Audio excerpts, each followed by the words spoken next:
Fala galera, beleza? Bruno da Infinity aqui, galera. Hoje a gente vai falar de como não queimar seus graves. Eu sei, cara, dá uma trabalheira quando queima o grave, tem que tirar o grave do som, tal, trocar o reparo, é uma nhaca. Então antes de eu continuar, eu peço para você já se inscrever aqui no nosso canal, deixa aquele joinha e cara, dá uma olhada também lá no meu outro canal Infinity Lab, que eu tô fazendo um tanto de teste com lâmpada de farol, cara. Lâmpada de xenon, lâmpada de LED, lâmpada halógena original versus halógena paralela, versus umas halógenas aí tunada que tem no mercado. Então, tudo do mais top para você garantir a segurança veicular tá lá e muito mais, cara. Lá tem muito mais coisa. Eu tenho certeza, eu prometo que você não vai perder seu tempo se você for lá e se inscrever no meu canal Infinity Lab. O trabalho que eu tô fazendo lá é bem bacana, beleza? Então, vamos aqui para a temática do vídeo. A primeira coisa para você não estragar o seu grave. Ó, tô aqui com um quadrinho, né? Vou deixar aqui. Olha que belezinha. Primeira coisa, caixa correta. Por que é tão importante para a gente não queimar o nosso grave ter uma caixa com a especificação correta? Não estou falando, aquela caixa, isso aqui tem que fazer igualzinha tá, que o fabricante está falando. Não, cara. A gente sabe que com os parâmetros do alto-falante a gente tem uma flexibilidade de uma caixa que tem um grave um pouco mais de ataque, um pouco mais de sub, mas a gente tem que ter perícia para avaliar se aquela caixa não está fazendo, por exemplo, o alto-falante excursionar demais, porque se ele excursionar demais, a gente tem um problema dele, por exemplo, rasgar a borda. A gente tem que ver se o volume da caixa não está pequeno demais ou grande demais. Se tiver pequeno demais, além de poder, por exemplo, rasgar a borda e ficar uma excursão violenta demais, ele pode também queimar a bobina porque pode ficar muito travado. Então tudo isso tem que ser avaliado. Então a caixa não é que precisa ser específica do fabricante. Não, você pode, por exemplo, através do software Elisa, projetar uma caixa de acordo com o seu gosto, fazer aquele alto-falante trabalhar ali de acordo com o seu gosto, mas você tem que observar se o controle de cone vai estar legal e se a potência elétrica que você pode aplicar está legal. Igual nos nossos modelos de caixa full trap, por exemplo, a gente faz com a média paramétrica de um grupo de alto-falantes e nenhum daqueles alto-falantes vai se dar mal nessa caixa. Então, por exemplo, você pega uma full trap para 2 de 15 e coloca 2 tornado. Colocou na sintonia que você desejou, ele vai tocar legal, não vai queimar. Eu coloquei 2 zeros SDS, coloquei 2 Bomber Attract 3.8, como o projeto que eu vou deixar o link aqui, só para vocês terem uma noção. Olha que top que fica, nenhum queima, nenhum passa por problemas, porque a caixa tem parâmetros que se adequam, que são compatíveis com os parâmetros daquele alto-falante. Agora a pessoa vai lá, sem desmerecer ninguém, mas a pessoa vai lá e compra uma caixa totalmente fora da especificação, a mais barata possível. As chances dela comprar uma caixa que vão deixar o cone ou muito travado ou bambo demais e que vão fazer ele danificar tanto por aquecimento da bobina, tanto por dano físico na centragem ou borda, são muito grandes. Então a primeira dica para você cuidar bem dos seus graves é cuidar na hora de projetar ou comprar a sua caixa. Segunda dica, segunda coisa, limiter.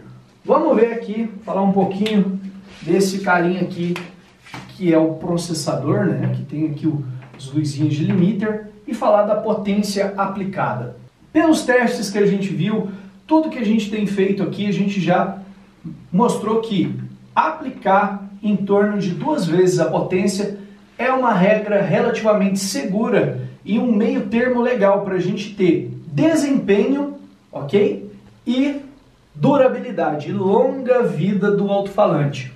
Porém, não tem problema nenhum você ter um amplificador que tenha, 4 vezes a potência do seu alto-falante. 4 é exagero, tá? O amplificador meu tem 3 vezes a potência do alto-falante. Só que aqui no limiter eu vou segurar em 2 vezes. Por que eu vou segurar aqui no limiter em 2 vezes? Qual que é a vantagem de eu ter o amplificador em 3 vezes a potência do alto-falante se no meu limiter eu só estou deixando passar 2 vezes?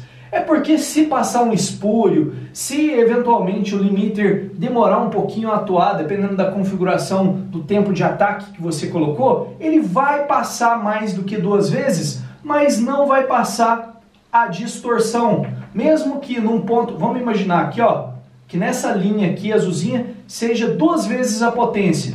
Mesmo que num ponto ultrapasse um pouquinho 2 vezes a potência, nesse ponto aqui a onda não estará enquadrada, porque você tem um amplificador com potência de sobra e deixou o limiter setado dessa forma aqui. Então, cara, excesso de potência não vai trazer mais desempenho necessariamente. Porém, o limiter devidamente ajustado e a aplicação consciente da potência vão fazer com que você tenha o máximo de desempenho combinado com máxima durabilidade desse cara aqui, que vai ser o seu alto-falante, beleza? Então vamos agora para a terceira aqui, que seria evitar distorções. Eu já falei um pouquinho aqui das distorções por excesso de potência, mas a gente tem outra forma aqui de distorção. Vamos imaginar aqui que a gente tenha um player, ok? Eu tenho aqui esse player, e o que eu estou fazendo com esse player? Eu estou colocando volume nele, e eu não fiz, coloquei ele aqui no 62, e eu não fiz uma configuração para que o sinal do RCA dele saísse limpo. Vamos supor que o sinal do RCA dele está saindo dessa forma aqui, ó, já enquadrado. Mesmo que o amplificador não clipe e mesmo que o meu limiter não atue, por eu ter errado na estrutura de ganho, eu vou estar depois... Aqui, vamos desenhar um amplificadorzinho aqui. Mesmo que eu não erre na questão da potência aplicada, se eu errei na estrutura de ganho, eu já tenho aqui um problema, porque a luzinha de clipe não vai acender e mesmo assim eu estarei mandando um sinal quadrado para o meu alto-falante. Então isso aí é terrível, cara. Isso aqui é um cenário catastrófico. O seu alto-falante vai queimar, você não vai nem imaginar por quê, porque a luzinha de clipe não atuou. Então você evitar distorções através da estrutura de ganhos é fundamental para você prolongar a vida útil do seu grave.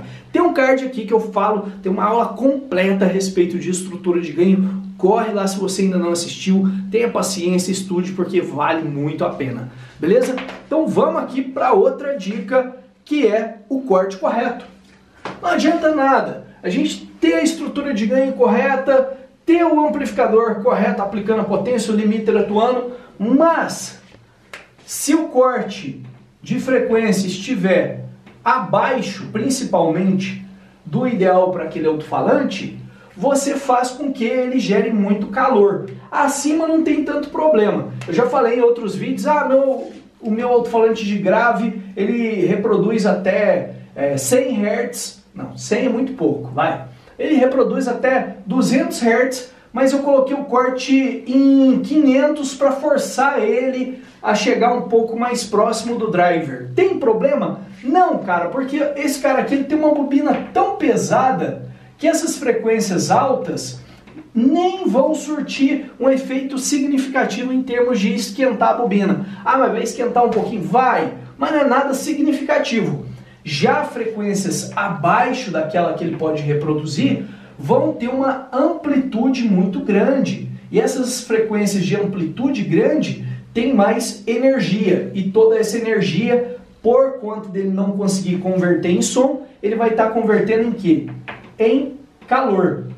Então toda essa energia excessiva e de grande amplitude das ondas vai ser convertida por calor. Então presta muita atenção no corte, especificamente no high pass, ou seja, o passa alta. Se você colocar o corte high pass muito abaixo daquele necessário para aquele seu alto-falante, você com certeza vai mandar uma dose muito grande de energia que ele não vai conseguir converter em som. E mais uma vez lembrando, não converteu em som, energia ela não pode ser destruída, ela é sempre convertida, sempre transformada. Não transformou em som, vai transformar no quê? Luz, ele não é farol, ele vai transformar então em calor. E o calor vai derreter a sua bobina.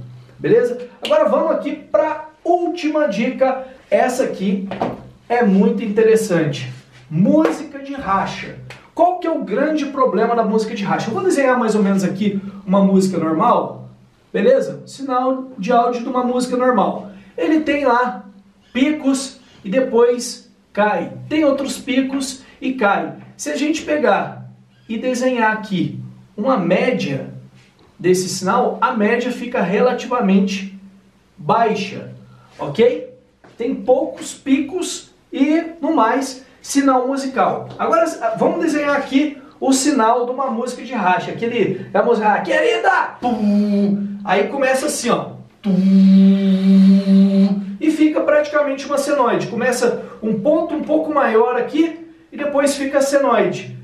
Aí presta atenção como que fica a nossa média nesse sinal. Muito maior do que a média no sinal musical normal. A média do sinal das músicas de racha tende a judiar muito mais do alto-falante. Então, se você está aplicando o dobro da potência ou mais, na hora que você colocar uma música de racha, presta muito atenção nos sinais que o seu alto-falante vai dar de estresse, que são bobina, cheirar queimado, né? Resinar, esquentar muito a calota do tampa-cone, dar aquele cheirão no ar, perder rendimento repentinamente. São esses os principais sinais que o alto-falante dá antes de abrir o bico.